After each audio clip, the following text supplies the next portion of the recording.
Hello book lovers, दिल से स्वागत है आपका एडुस्पार्क पर। आज हम बात करेंगे द डोपामीन डिसिप्लिन बुक के बारे में।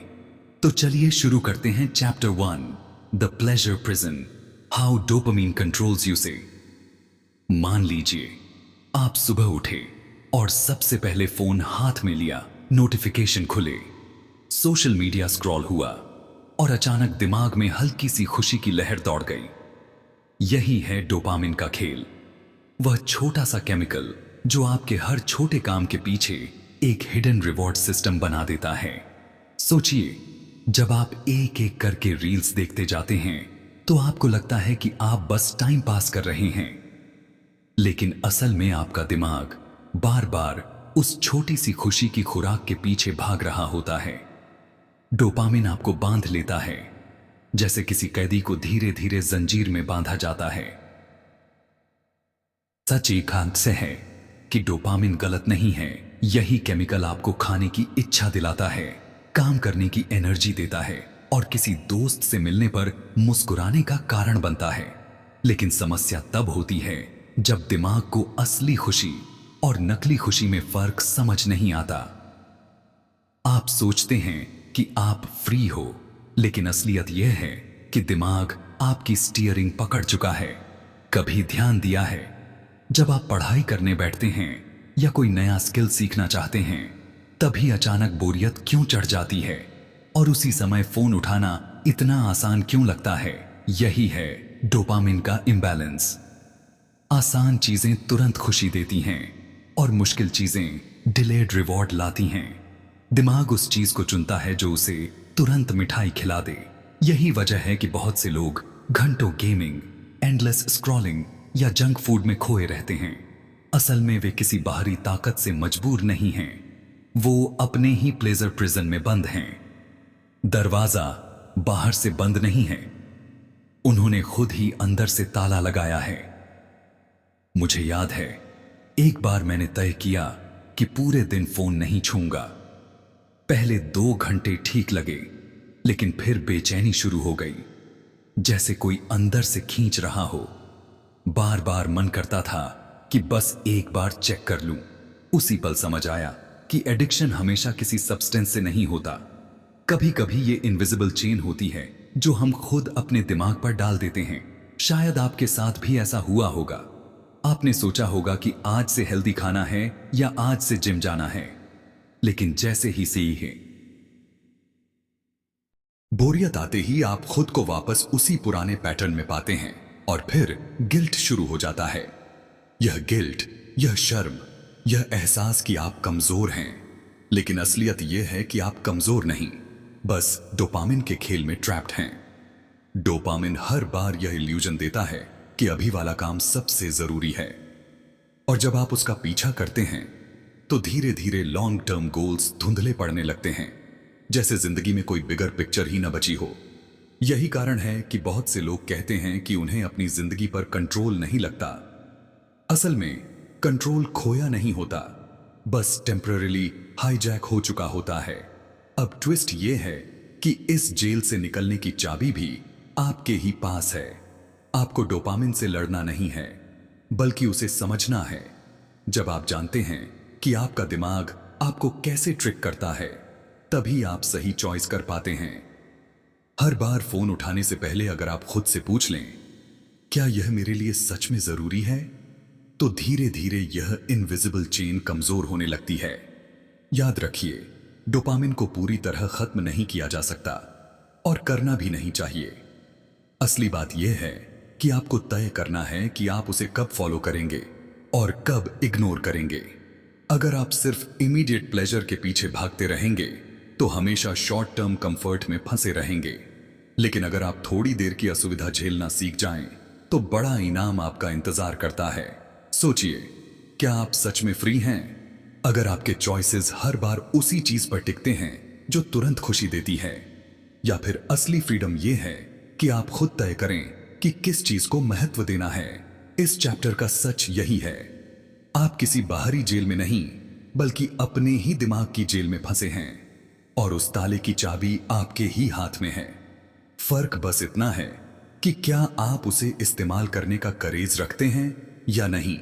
सच यह है कि बहुत से लोग अपनी ताकत खो रहे हैं बिना यह समझे कि वजह क्या है।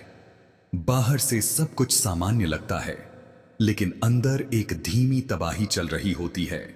यह तबाही है पीएमओ की आदत, जो धीरे धीरे इंसान की विल पावर को खा जाती है। पहली बार जब कोई इस ट्रैप में फंसता है तो उसे लगता है कि यह बिल्कुल हार्मलेस है, बस थोड़ी क्यूरियोसिटी, बस थोड़ा मजा। लेकिन जैसे ही डोपामिन का खेल शुरू होता है, दिमाग बार बार उसी शॉर्टकट की ओर भागता है। हर बार वही इंस्टेंट रिवॉर्ड, वही नकली सुकून, और धीरे धीरे असली जिंदगी के काम बेरंग लगने लगते हैं।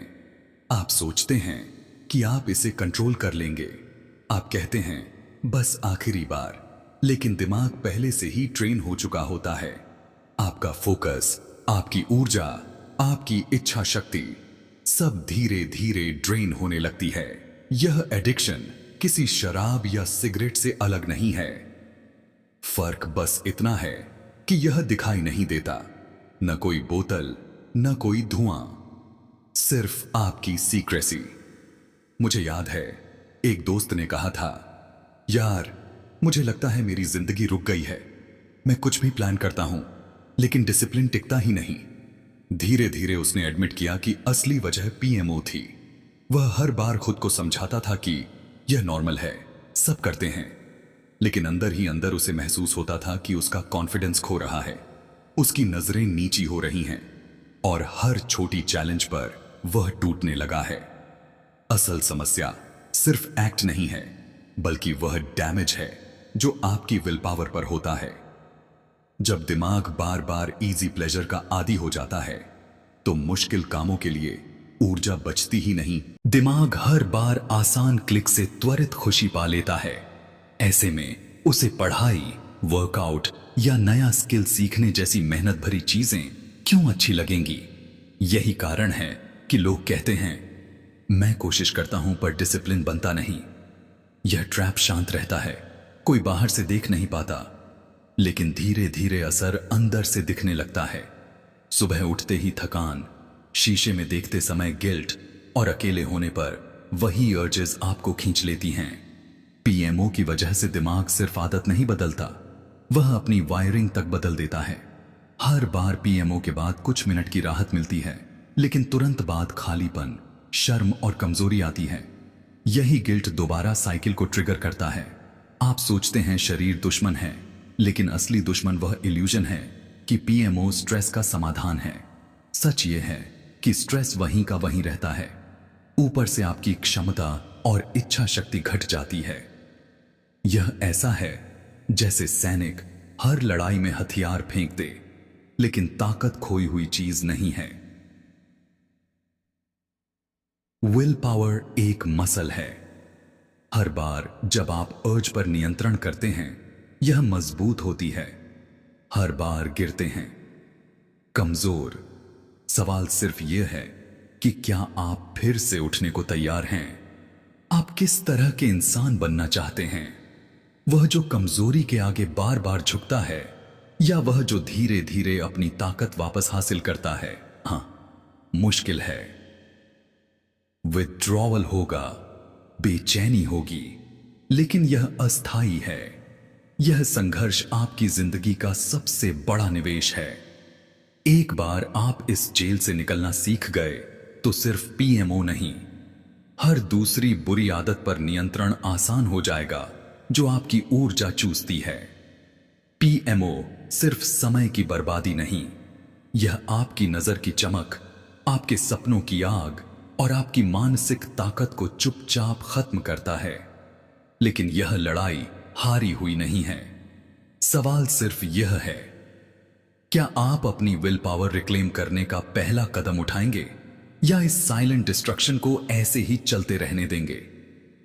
दिमाग भी एक कमरे की तरह होता है। अगर कमरे में हर जगह सामान बिखरा हो, धूल जमा हो, पुराने अखबार पड़े हों, तो उसमें बैठने भर से थकान महसूस होती है। ठीक वैसे ही हमारा दिमाग भी क्लटर से भर जाता है। नोटिफिकेशन, एंडलेस वीडियोस, छोटी छोटी डिस्ट्रैक्शंस। धीरे धीरे मेंटल स्पेस इतना भारी हो जाता है कि हमें फर्क ही नहीं पड़ता कि हमें आराम चाहिए या बस थोड़ी शांति। डोपामिन यही करता है।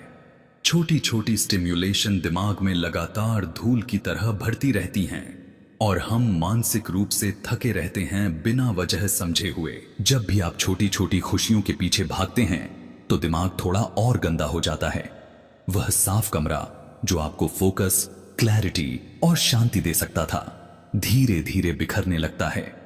इसीलिए बहुत लोग कहते हैं कि उनका दिमाग हमेशा थका हुआ लगता है, चाहे वे कितनी भी नींद क्यों न ले लें, क्योंकि नींद शरीर को आराम देती है, लेकिन डिटॉक्स दिमाग को हल्का करता है। और दिमाग डिटॉक्स सिर्फ फोन से दूरी नहीं है, यह उसे वह ब्रीथिंग स्पेस देना है जिसकी उसे भूख है। कभी आपने महसूस किया है कि अकेले टहलते हुए अचानक हल्कापन आता है, या किसी पुराने गाने में डूबते ही दिमाग शांत हो जाता है? वही मोमेंट्स असली डिटॉक्स होते हैं, जहां आपका दिमाग खुद को रीसेट करता है। लेकिन आज की दुनिया रीसेट होने नहीं देती। हर जगह नया वीडियो, नया ट्रेंड, नया नोटिफिकेशन, और जैसे ही आप 1 सेकंड के लिए खाली होते हैं, बेचैनी घेर लेती है, जैसे दिमाग पूछ रहा हो, अब मुझे क्या खिलाओगे? वही बेचैनी बताती है कि दिमाग कितना ओवरलोड हो गया है। मैंने एक बार खुद पर एक्सपेरिमेंट किया। पूरा दिन जानबूझकर स्लो चलने की कोशिश की। कोई फास्ट स्क्रॉलिंग नहीं, सिर्फ नॉर्मल वॉक, नॉर्मल खाना, हर काम में अवेयरनेस। शुरुआत में मुश्किल लगा, बार बार फोन उठाने का मन हुआ, लेकिन शाम तक ऐसा लगा जैसे कोई भारी बोझ उतर गया हो। अचानक आइडियाज आने लगे, सोच साफ लगने लगी। तभी समझ आया, डिटॉक्स लग्जरी नहीं, जरूरत है। और आपने भी नोटिस किया होगा, जब आप किसी पार्क में बैठते हैं या पहाड़ों की हवा लेते हैं तो दिमाग हल्का क्यों लगता है? क्योंकि वहां डिस्ट्रैक्शंस नहीं होते, वहां सब कुछ नेचुरली स्लो होता है। दिमाग हर सेकंड नए रिवॉर्ड की उम्मीद नहीं करता। यही है नेचुरल डिटॉक्स। लेकिन असली सवाल यह है, रोजमर्रा की जिंदगी में इसे कैसे लाएं? क्योंकि हम हर वक्त पहाड़ों पर नहीं जा सकते। डिटॉक्स की शुरुआत छोटे छोटे फैसलों से होती है। सुबह उठते ही फोन न छूना, दिन में 5-10 मिनट चुपचाप बैठना, रात को स्क्रीन की जगह पेपर पढ़ना, छोटे ब्रेक लेना जहां दिमाग को कुछ न करना हो। ये छोटे स्टेप दिमाग को रीसेट करने की सबसे पावरफुल तकनीक हैं। एक बड़ा ट्विस्ट यहां छुपा है। लोग सोचते हैं कि डिटॉक्स का मतलब है दुनिया से भाग जाना, लेकिन असली डिटॉक्स भागना नहीं है। असली डिटॉक्स है दिमाग को ट्रेन करना कि उसे हर समय डोपामिन की जरूरत नहीं। जब आप खुद को बोलते हैं, हां मैं बोर्डम सह सकता हूं, तभी असली हीलिंग शुरू होती है। क्योंकि बोर्डम से भागना ही आपको फिर उसी ट्रैप में वापस खींच लाता है।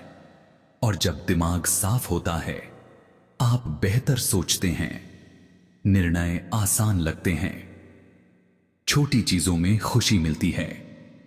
सबसे जरूरी, जो एनर्जी बेकार स्क्रॉलिंग में खत्म होती थी, वही एनर्जी आपकी जिंदगी का असली फ्यूल बन जाती है। इस चैप्टर का सच यही है, दिमाग डिटॉक्स कोई फैंसी आइडिया नहीं, यह मेंटल सर्वाइवल की जरूरत है। अगर आप रोज थोड़ा थोड़ा दिमाग साफ नहीं करेंगे तो वह भारी होता जाएगा और जिंदगी धीरे धीरे डल और बेकार लगने लगेगी। लेकिन जैसे ही आप डिटॉक्स करना सीखते हैं, आप अपनी खोई हुई मेंटल एनर्जी वापस पा लेते हैं, और वही एनर्जी आपको उस इंसान में बदल देती है जो अपने गोल्स, अपनी फोकस और अपने असली सेल्फ के साथ जुड़ा रहता है। जैसे जैसे आप छोटी छोटी जीत हासिल करते हैं, वैसे वैसे आपके अंदर का योद्धा मजबूत होता जाता है। शुरुआत में छोटी जीतें बहुत मामूली लगती हैं, जैसे 10 मिनट पढ़ लेना, एक बार फोन को इग्नोर कर देना, एक अनहेल्दी इच्छा को रोक देना।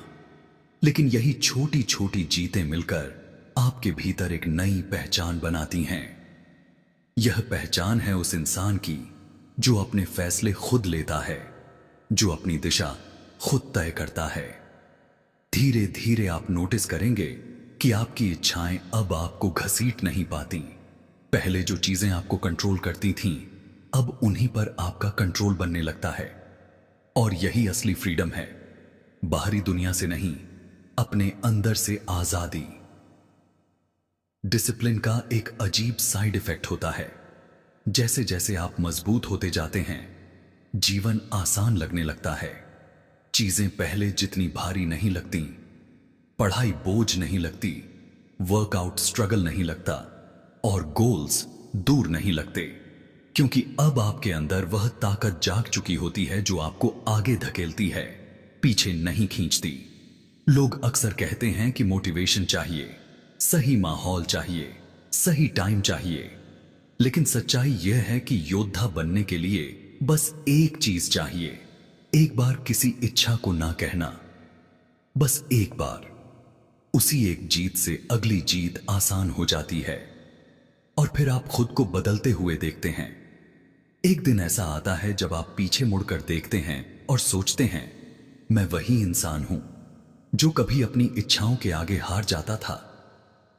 और उस दिन आपको समझ आता है कि योद्धा बनना कोई जन्म से मिलने वाली क्वालिटी नहीं है, यह रोज के डिसिप्लिन से पैदा होता है।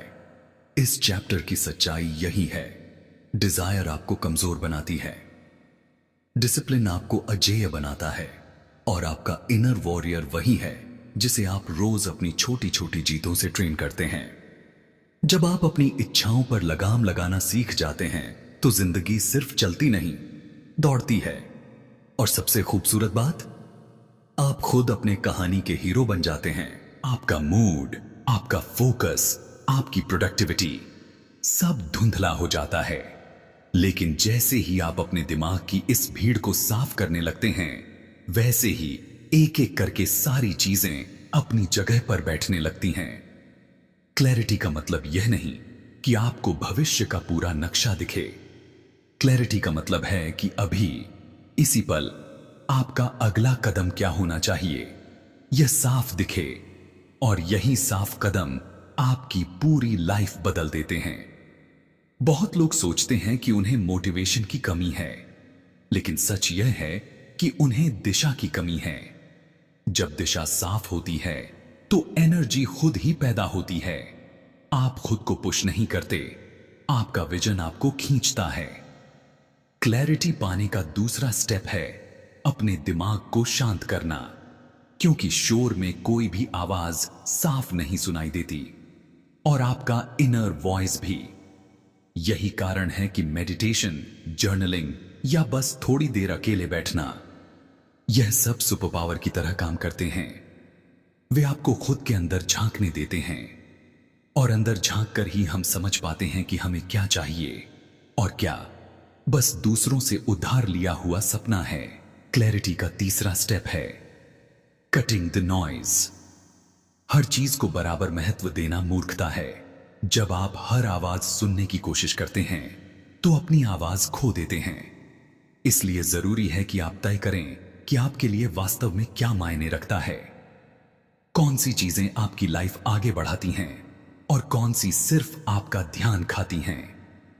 आपने देखा होगा कि जिन लोगों को पता होता है कि उन्हें क्या चाहिए, वे कम बोलते हैं, कम उलझते हैं और कम भागते दौड़ते हैं, लेकिन उनका हर कदम गहरा और सटीक होता है, क्योंकि क्लैरिटी उन्हें तेज नहीं बनाती, क्लैरिटी उन्हें सही बनाती है। और सबसे बड़ा सच, क्लैरिटी खुद नहीं आती, इसे पाना पड़ता है, इसे कमाना पड़ता है, और एक बार मिल जाए तो यह किसी खजाने से कम नहीं, क्योंकि यही क्लैरिटी डिसिप्लिन को आसान बना देती है। जब आपको साफ पता होता है कि क्यों पढ़ना है, क्यों मेहनत करनी है, क्यों खुद को कंट्रोल करना है, तब आपका दिमाग खुद आपको सपोर्ट करता है। यह चैप्टर हमें यही सिखाता है। क्लैरिटी नई हाई है, वही हाई जो आपको असली एनर्जी देती है, वही हाई जो आपको डोपामिन के झूठे हाई से बचाती है, वही हाई जो आपको आपकी असली जिंदगी के करीब ले जाती। सेल्फ मास्टरी का एक बड़ा सच यह है कि आपके अंदर जितनी अनकही ताकत छिपी है, उसका आधा भी तब तक बाहर नहीं आता जब तक आप खुद को सच में समझना शुरू नहीं करते। लोग अक्सर सोचते हैं कि उनकी लड़ाई दुनिया से है, लोगों से है, हालातों से है, किस्मत से है, लेकिन असल लड़ाई तो हमेशा अंदर से शुरू होती है। जब इंसान अपने माइंड को कंट्रोल करना सीख लेता है, तभी वह अपनी असली शक्ति को अनलॉक करता है। बहुत लोग मानते हैं कि ताकत के लिए मसल्स चाहिए, पैसा चाहिए या बड़े संसाधन चाहिए, पर सच यह है कि सबसे गहरी स्ट्रेंथ वो है जो आप अंदर से खुद पर कंट्रोल पाकर बनाते हैं। अपने माइंड पर, अपनी इमोशंस पर, अपनी इच्छाओं पर। अगर आपका दिमाग हर छोटी डिस्ट्रैक्शन पर झुक जाता है, तो चाहे बाहर से आप कितने भी स्ट्रांग दिखें, अंदर से आप कमजोर ही रहेंगे। सेल्फ मास्टरी का मतलब परफेक्ट बनना नहीं है। इसका मतलब है खुद को जानना, अपनी कमजोरियों को स्वीकार करना और फिर उन्हें धीरे धीरे ट्रांसफॉर्म करना।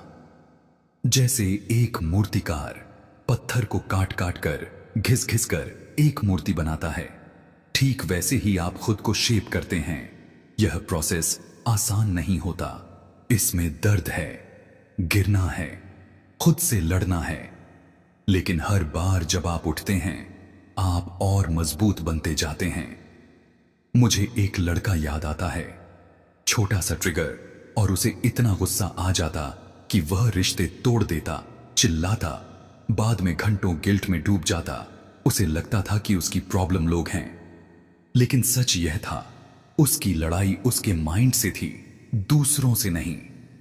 जब उसने अपने गुस्से को ऑब्जर्व करना शुरू किया, मेडिटेशन किया, रिएक्ट करने से पहले 10 सेकंड रुकना सीखा, तभी बदलाव शुरू हुआ।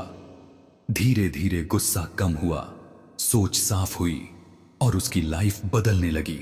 यही है सेल्फ मास्टरी। अपने माइंड को दुश्मन नहीं बल्कि दोस्त बना लेना।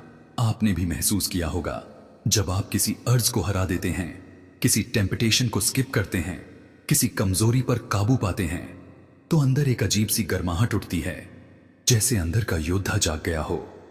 वह छोटी जीत बताती है कि आप किसी हैबिट, किसी पैटर्न, किसी एडिक्शन से बड़े हैं।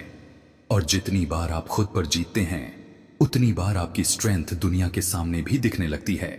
फायदा यह है कि यह आपको अनशेकेबल बना देता है। बाहर चाहे कोई भी स्टॉर्म आए, आप ग्राउंडेड रहते हैं।